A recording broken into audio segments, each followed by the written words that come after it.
Praise the Lord. இந்த நாள்ல எனக்கு ஃபர்ஸ்ட் ஆஃப் ஆல் எனக்கு இந்த சந்தேகம் வந்துச்சு. அப்புறம் என்கிட்ட ஒரு சிலர் கேட்டாங்க. அதுக்கப்புறமா நானும் தேவனுடைய தேவ சமூகத்திலே நான் கேட்டு நான் அறிந்து கொண்டதான ஒரு காரியத்தை நான் உங்களோடு பகிர்ந்து கொள்ள விரும்புகிறேன். என்ன சந்தேகம் அப்படின்னு நீங்க பாத்தீங்கன்னா, பேதுருவும் தப்பு செஞ்சாரு, யூதாஸ்காரியத்தும் தப்பு செஞ்சாரு. பேதுருவும் என்ன பண்ணாரு, இயேசுவை நான் அறியல அப்படின்னு சொல்லி 3 முறை மறுதளித்தாரு. முதல் தடவை எனக்கு தெரியாதுன்னு சொல்றாரு. 2வது தடவை அவர் கோபமா பேசுறாரு, நான் அவர் அறியவே இல்லைன்றாரு. 3வது தடவை அவரை சபிக்க தொடங்கிட்டாராம். அந்த அளவுக்கு இயேசு கிறிஸ்து அவரு மறுதளிச்சிட்டாரு. அவர் எனக்கு தெரியவே தெரியாதுன்னு சொல்லி விட்டுட்டு போயிட்டாரு. இந்த யூதாஸ் என்ன பண்ணாரு, 30 வெள்ளிக்காசுக்காக இயேசு கிறிஸ்துவ காட்டி கொடுத்துட்டார். அவர் இந்த இடத்துல இருக்கிறாரு அப்படின்னு சொல்லி காட்டி கொடுத்துட்டாரு. இவங்க 2 பேத்துக்கும் இடையில என்ன வித்தியாசம்? யூதாஸாவது ஒரு முறைதான் ஏசப்பாவை காட்டி கொடுத்தாரு. ஆனா இந்த பேதுரு 3 முறை மறுதளித்தாரு. யூதாச முத்தம் கொடுத்து அவரை காட்டி கொடுத்துட்டாரு, இவர் தான் அப்படின்னு.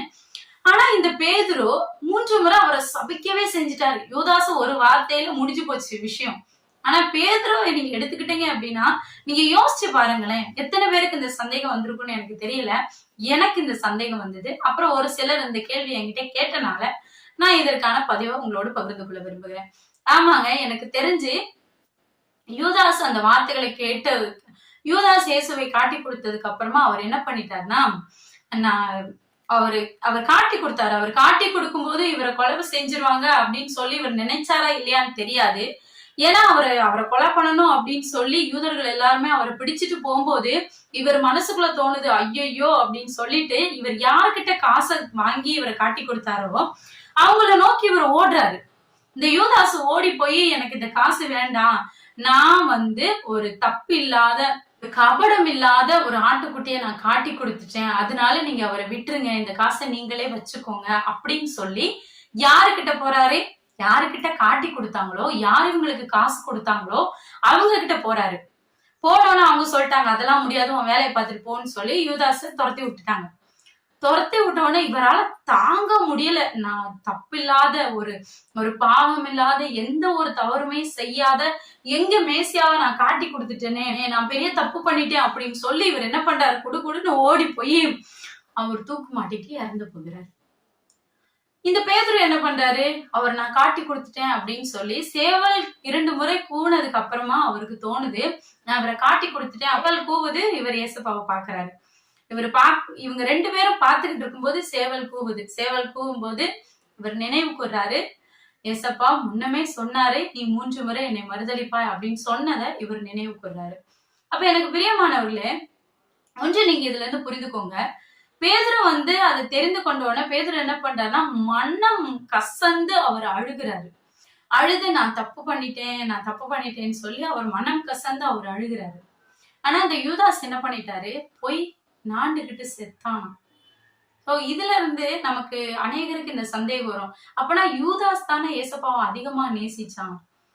ஏன் அப்படின்னா, இவன் காட்டி கொடுத்துட்டான்னு சொல்லி அழதான் செஞ்சான், ஆனா அவன் ஜீவனையே விட்டுட்டானே அப்படின்னு சொல்லி அநேகருக்கு இந்த சந்தேகம் வரும் இல்லையா? எனக்கும் இப்படி சந்தேகம் வந்துச்சு. எனக்கு பிரியமானவர்களே, பேதுரு ஏதோ ஒரு இடத்துல இயேசு கிறிஸ்துவை காட்டி கொடுத்த உடனே அவனுக்கு தெரிஞ்சிச்சு, நான் தப்பு பண்ணிட்டேன், ஏசப்பா இதை எனக்கு முன்னாடியே சொல்லிட்டாருன்னு சொல்லி அவன் மனங்கசந்து அழுகுறான்.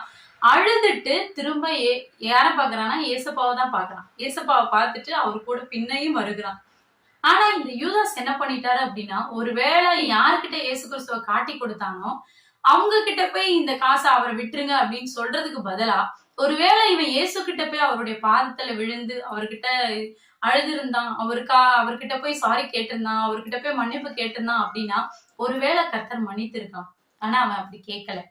சோ இந்த நாட்கள்ல பாவம் செய்யாததோ தவறு பண்ணாததோ யாருமே இல்லை. ஏன்னா தீர்க்கதரிசிகள்னால உரைக்கப்பட்டது, இவரை காட்டி கொடுக்கப்படுவாரு, இவர் சிலுவையில அறையப்படுவாரு. யூதாஸ் இல்லாத பட்சத்துல யூதாஸ் இடத்துல வேற யாராவது வந்திருப்பாங்க. ஏன் அப்படின்னா, இவருக்கு கொடுத்ததான வாக்குத்தத்தம் அதுதான், இவர் மேல வைத்ததான பிதாவினுடைய திட்டம் அதுதான். இவர் காட்டி கொடுக்கப்படுவாரு, இவர் சிலுவையில மறிக்க வேண்டும் என்பதுதான் பிதாவினுடைய திட்டம். ஆனா அந்த இடத்துல யூதாஸ் மாட்டிக்கொண்டாரு. இந்த யூதாஸ் போய் அந்த பிரதானிகள் இடத்துல போய் அவர் அழுகிறதுக்கு பதிலா இவர் இயேசுவின் இடத்துல போய் அவர் திரும்பி இருக்கலாம். இந்த நாட்கள்ல நாமளும் பல நேரத்துல அநேக தவறுகளை செய்து விடுகிறோம். நம்ம கர்த்தருக்கு விரோதமான பாவத்தை செய்யறோம். நம்ம பாவம் செஞ்சோன்னு நம்ம என்ன பண்றோம்னா, நம்ம என்ன தப்பு செஞ்சோமோ அதை குறித்து நம்ம வருத்தப்படுறோமே தவிர அதை யாருக்கிட்ட போய் காட்டணும் அப்படிங்கிறது இல்ல. நம்ம அநேக நேரத்துல நம்மளுடைய இயலாமைனால நம்மளே அறியாம நம்ம சில தவறுகளை செய்து விடுகிறோம். அந்த தவறுக்கு நம்ம யாருக்கிட்ட போய் மன்னிப்பு கேட்கணும் அப்படிங்கிறது தெரியல. நாம பலர் இப்போ லவ் ஃபெயிலியர் ஆகி அநேகர் சூசைட் பண்றவங்களும் இருக்கிறாங்க. கடன் பிரச்சனையினால சூசைட் பண்றவங்களும் இருக்கிறாங்க. அநேகர் செத்து மடிந்து கூட போறாங்க. எனக்கு பிரியமானவர்களே, இந்த நாட்கள்ல நாம் இவர்களிடத்துல இருந்து கற்றுக்கொள்ள வேண்டிய விஷயம், நான் ஒரு தப்பு பண்ணிட்டேன் அப்படின்னு சொல்லி தன்னுடைய உயிரை மாய்த்துக் கொள்வதை பார்க்கிலும், நான் ஒரு தப்பு பண்ணிட்டேன் என்னை மன்னிச்சிருங்க அப்படின்னு சொல்லி தேவ சமூகத்துல போய் விழுந்து கிடப்பது எவ்வளவோ பெரிய விஷயம், எவ்வளவோ மேலான விஷயம். இன்றைக்கே நாம் பேதுருவை ஒரு சாட்சியா எடுத்து, பேதுரு கர்த்தருக்காக நின்னவர், பேதுரு தண்ணி மேல நடந்தாரு, பேதுரு அப்படி, பேதுரு இப்படி, பேதுரு தான் ஒரு பெரிய ஒரு ஆளு அப்படின்னு சொல்லி பேதுருவை முன்மாதிரியாக வச்சு இன்றைக்கு நாம் நின்று கொண்டு இருக்கிறோம். எனக்கு வேதாகமத்துல ரொம்ப பிடிச்சது யாருன்னு பாத்தீங்கன்னா பேதுரு தான். அநேகர் பவுலுன்னு சொல்லுவாங்க, ஆனா எனக்கு பேதுருவை ரொம்ப பிடிக்கும் பர்சனலாவே. சோ பேதுருவை நம்முடைய முன்னாடி ஒரு ரோல் மாடலா வைத்துக்கொண்டு இந்த நாட்களே அநேகர் வாழ்ந்து கொண்டு இருக்கிறோம்.